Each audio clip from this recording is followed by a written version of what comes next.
Shalom saudara yang dikasihi oleh Tuhan Yesus Kristus. Kita akan mendengarkan firman Tuhan, mari kita berdoa. Tuhan, kami mengucap syukur untuk kebaikan Tuhan di dalam hidup kami. Di tengah-tengah pandemi COVID-19 kami boleh tetap beribadah, walau secara live streaming, tetapi tangan Tuhan sanggup menjamah setiap kami. Melalui kebenaran firman ini, firman kebenaran yang memerdekakan hidup kami semua. Melawat setiap kami yang berada di rumah-rumah bersama dengan keluarga kami. Terima kasih Bapa, dalam nama Yesus kami berdoa. Amin. Bapak Ibu sudah dikasihi oleh Tuhan Yesus Kristus, saya baru pertama kali melayani di tempat ini. Nama saya Pendeta Randy Prayitno, saya gembala sidang di Gereja Kemah Injil Indonesia, Pos Pelayanan Kutisari Selatan. Saya menjabat sebagai dosen tetap di Sekolah Tinggi Teologi Sabda Agung dan sekarang masih terus belajar kuliah menyelesaikan S3 saya dalam program studi Doktor Teologi Pendidikan Agama Kristen. Ya, saya bersyukur diberi kesempatan oleh Bapak Pendeta Henok yang dulu teman saya juga di STII Surabaya bersama dengan Pak Isai dan Ibu Lilian yang juga teman sejawat di Sekolah Tinggi Teologi Injil Indonesia di Surabaya di Panjangjiwo. Ya, kita akan merenungkan kebenaran firman Tuhan pada kesempatan ini. Firman Tuhan dalam Mazmur 118 ayat 1 sampai ayat yang ke-29, tetapi saya hanya baca sampai ayat yang ke-10. Mazmur 118 ayat 1 sampai ayat yang ke-10. Di bawah terang judul nyanyian puji-pujian. Mazmur 118 ayat 1 sampai 10. Bersyukurlah kepada Tuhan sebab Ia baik. Bahwasanya untuk selama-lamanya kasih setianya. Biarlah Israel berkata, bahwasanya untuk selama-lamanya kasih setianya. Biarlah kaum Harun berkata, bahwasanya untuk selama-lamanya kasih setianya. Dialah orang yang takut akan Tuhan berkata, bahwasanya itu selama-lamanya kasih setianya. Dalam kesesakan aku telah berseru kepada Tuhan. Tuhan telah menjawab aku dengan memberi kelegaan. Tuhan di pihakku, aku tidak akan takut. Apakah yang dapat dilakukan manusia terhadap aku? Tuhan di pihakku, menolong aku. Aku akan memandang rendah mereka yang membenci aku. Lebih baik berlindung pada Tuhan daripada percaya kepada manusia. Lebih baik berlindung pada Tuhan daripada percaya kepada para bangsawan. Segala bangsa mengelilingi aku. Demi nama Tuhan sesungguhnya aku pukul mereka mundur. Amin. Bapak Ibu dan saudara yang dikasihi oleh Tuhan Yesus Kristus, Mazmur 118 ini merupakan mazmur yang berada tepat di tengah Alkitab. Jadi Alkitab itu total pasalnya itu 1189 pasal. Bagian tengah itu Mazmur 118. Nah, Mazmur 118 memiliki bentuk yang mirip dengan Mazmur 150. Yakni di bagian awal dan akhir mengajak umat untuk bersyukur karena kebaikan Tuhan, karena kasih setianya kekal selamanya. Jadi Mazmur 118 memiliki kesamaan sastra dengan Mazmur 150. Itu sebabnya menjadi moto dari almarhum dosen saya dulu, Bapak Pendeta Ranto Sarisihaan. Mengawali hidup dengan haleluya dan mengakhiri hidup dengan haleluya. Nah, ini menarik sekali kalau kita pelajari. Dan kata Mazmur berasal dari bahasa Ibrani artinya mismor. Mismor ini artinya nyanyian. Dan lebih tegas artinya nyanyian yang dimainkan dengan kecapi. Dan penggunaan kata mismor sangat beragam dalam Alkitab. Dan tentunya saya tidak bisa memaparkan satu persatu karena ini nanti menjadi kelas eksposisi Mazmur ya Bapak Ibu. 2 SKS begitu. Tetapi paling tidak kita melihat bahwa dalam Mazmur ini, kalau kata Mazmur itu dikaitkan dengan kitab Mazmur, maka mismor menjadi Sefer Tehilim. Nah, kata Sefer Tehilim, dari kata Tehilim, kata Ibrani Tehilim menjadi kata dalam bahasa Arab tahlil. atau nyanyian yang ditilawatkan. Jadi budaya tahlilan itu sebetulnya budaya dari orang Yahudi atau tradisi Yahudi, dari kata tehilim. Dan sebetulnya kekristenan sejak awal itu menggunakan budaya ini, budaya bertahlil, makanya ada tilawah Injil, tilawah Mazmur.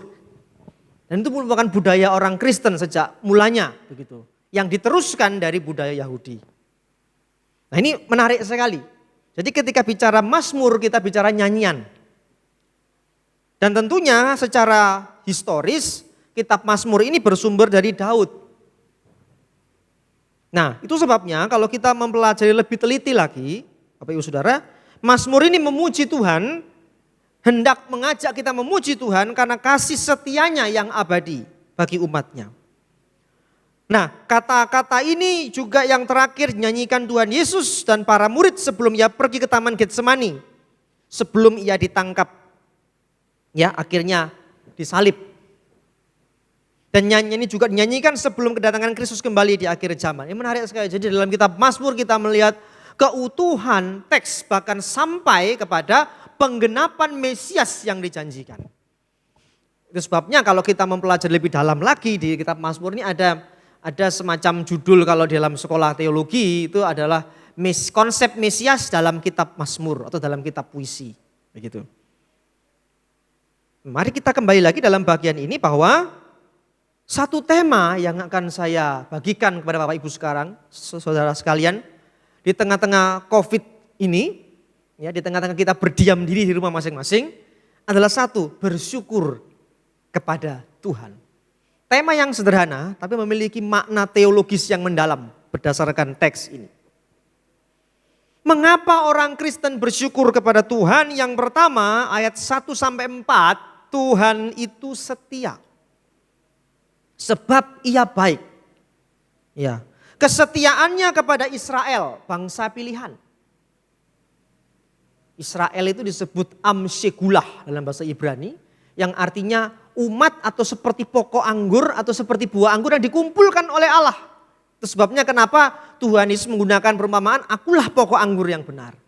Seperti halnya buah anggur yang dikumpulkan menjadi satu tandan, itulah Israel.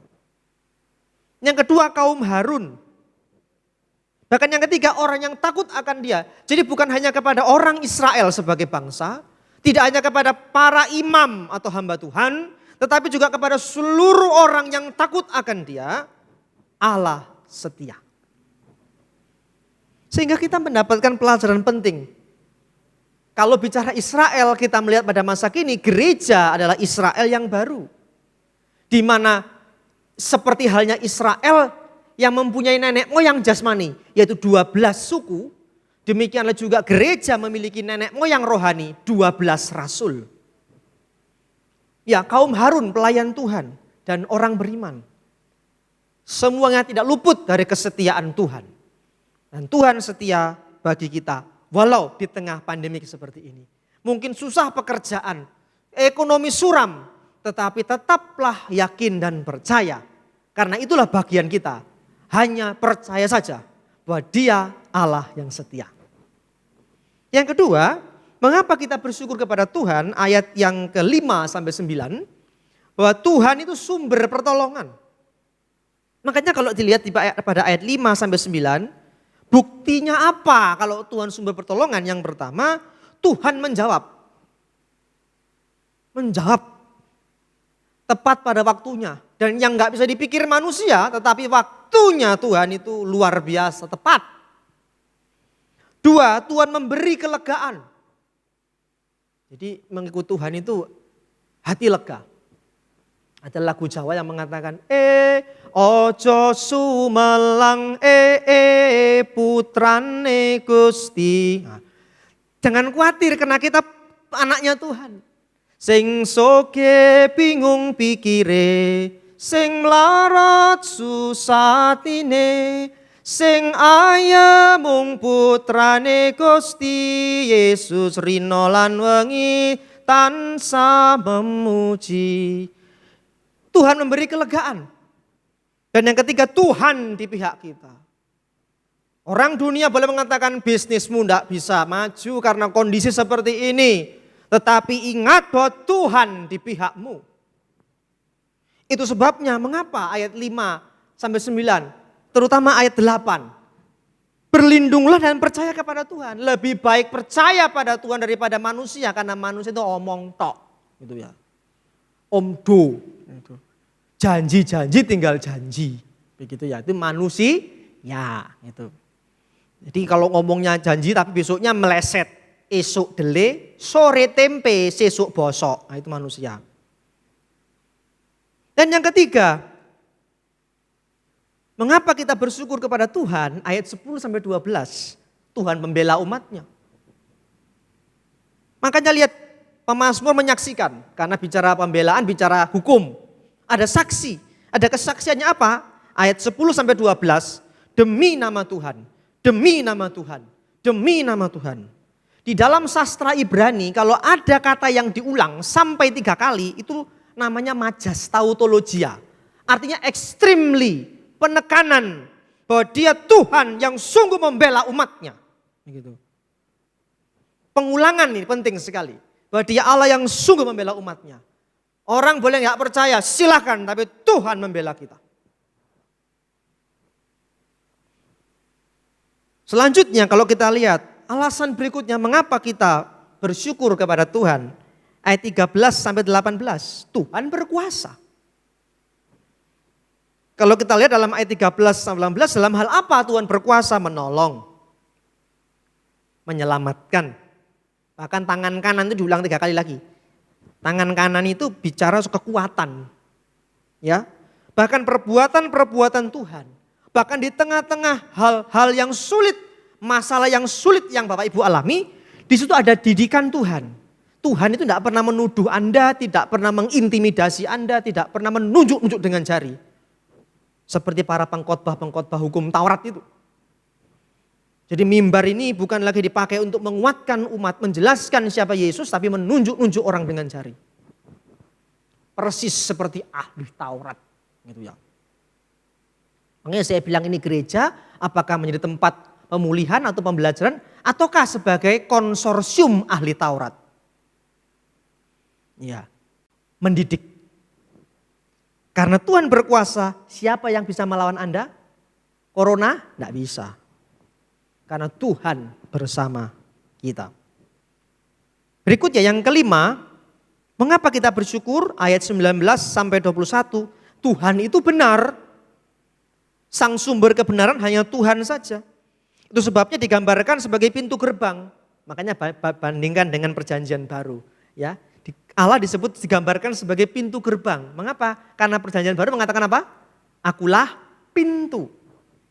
Sehingga kebenaran itu membuat orang percaya bersyukur. Dan yang kedua, orang benar masuk dalam kebenaran. Itu sebabnya Roh Kudus menuntun kita dalam seluruh kebenaran. Karena Roh Kudus bukan tante cerewet yang ngomel-ngomel. Enggak. Tapi membawa Anda kepada kebenaran Allah. Sehingga kebenaran bahwa orang percaya pada jawaban hidup dan keselamatan itu. Sudah.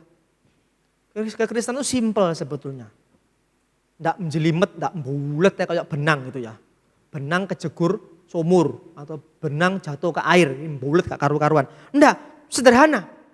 Bagian kita cuman percaya, percaya bayi. Iya. Percaya saja karena Tuhan itu benar. Yang keenam, mengapa kita bersyukur? Ayat 22 sampai 23 dikatakan di situ, Tuhan itu batu penjuru. Bahkan kalau kita lihat Yesus menerapkan ayat ini di Mazmur 118 ayat 2 sampai 23 ini, bahwa Kristus juga menyebut dirinya sebagai batu penjuru, batu yang teguh. Ya, Yesus menerapkan ayat ini pada dirinya sendiri karena ia ditolak oleh umatnya sendiri. Tetapi kemudian menjadi batu penjuru rumah Allah yang baru, yaitu gereja. Itu sebabnya kenapa pengajaran gereja harus didasarkan atas batu karang. Kenapa? Karena iman Kristen itu iman yang satu kali untuk seterusnya. Pengajaran Kristen itu pengajaran yang satu kali untuk seterusnya. Makanya digambarkan batu karang. Kenapa? Karena tidak boleh berubah ajaran ini. Kalau ajaran ini berubah, maka bukan lagi batu tapi angin. Itu sebabnya kenapa Paulus bilang rupa-rupa angin pengajaran. Macam-macam Bapak Ibu saudara ajaran yang ada di masa kini. Tapi bersyukur kita bisa mendengarkan firman ini bahwa kita punya dasar yang teguh. Yaitu Tuhan itu sendiri. Di tengah kondisi yang bergoyang, Bapak Ibu dan saya punya dasar yang tidak bergoyang. Yaitu Tuhan batu penjuru kita. Dan yang terakhir, yang paling disenangi oleh banyak jemaat, ayat 24 sampai 25. Yang ketujuh, 7 poin Bapak Ibu Saudara, itu angka sempurna dalam tradisi dan gematria Yahudi, begitu ya. Tuhan itu keselamatan. Jadi bukan Tuhan itu memberi keselamatan, tapi lebih daripada itu Tuhan itulah keselamatan. Maka ayat 24 sampai 25 dikatakan di sini konteks menunjukkan bahwa hari yang dimaksud adalah hari penebusan atau keselamatan. Makanya kalau kita lihat frase ini dalam ayat 24-25 bahasa Ibrani itu Hosiana. Dari kata Hosiana menjadi kata Hosana. Yang artinya apa? Tuhan kasihani kami. Tuhan selamatkan kami, itu artinya Hosana. Ini sekaligus merupakan nubuatan, keselamatan dari atau melalui Kristus. Dan ini dinyanyikan toh ketika Yesus masuk Yerusalem, Hosana. Tapi heranya orang yang mengatakan Hosana, orang yang sama juga mengatakan apa? Salibkan dia. Nah itu sebabnya karena Tuhan itu keselamatan kita, maka tiap hari kita memohon belas kasihannya. Karena belas kasihannya lah kita bisa hidup. Kalau kita sukses, kalau kita diberkati sampai hari ini di tengah pandemik seperti ini, tetaplah mohon belas kasihannya. Kenapa? Dialah keselamatan itu. Semua karya Tuhan ini membuat kita berlimpah dengan ucapan syukur. Mengapa? Karena kasih setianya abadi. Dan jangan lupa, selalu jadikan Kristus Yesus yang utama dalam hidup kita. Itulah fokus hidup kita yang membuat hati kita selalu bersyukur di tengah-tengah kondisi yang seperti ini. Yang sulit, yang tidak menentu, yang kita nggak tahu juga kapan COVID ini berakhir. Ada yang bilang tahun depan, ada yang bilang 2 tahun lagi. Ya, ada yang bilang puncaknya dulu bulan Juni, tapi juga sampai sekarang masih zona merah lah, zona hitam lah, abu-abu dan macam-macam. Yang membuat kita resah begitu ya. Ibu wali kota harus teriak-teriak pakai masker. Masih riskan kondisi hari ini. Makanya kita masih online seperti ini. Tetapi jangan lupa bahwa kasih setianya abadi. Yesuslah fokus kita. Karena Tuhan Yesus mencintai Anda dan saya tanpa syarat, mengasihimu dan mengasihiku tanpa batas, dan memberkatiku tanpa sebab. Hanya Yesus yang indah. Sebabnya bersyukurlah kepada Tuhan senantiasa. Amin. Tuhan memberkati. Kita berdoa. Tuhan Yesus, kami bersyukur buat hari ini kami boleh mendengarkan firman-Mu. Roh Kudus yang terus menuntun kami untuk kami tetap mengingat Engkau saja yang indah dalam hidup kami. Karena bagian kami hanya percaya saja kepadamu. Menerimamu setiap saat dalam hidup kami. Melewati masa sukar ini. Dan itu yang membuat hati kami berlimpah dengan syukur. Terima kasih Tuhan, berkati gereja Tuhan di tempat ini, GBI Kapasari, Bapak Pendeta Henok dan seluruh jemaat majelis jemaat yang ada di tempat ini. Tuhan memberkati kami, memelihara kami di tengah kondisi yang semakin hari tidak menentu ini. Terpujilah nama-Mu di dalam nama Tuhan Yesus Kristus, Tuhan dan Juru Selamat kami yang hidup kami berdoa. Amin.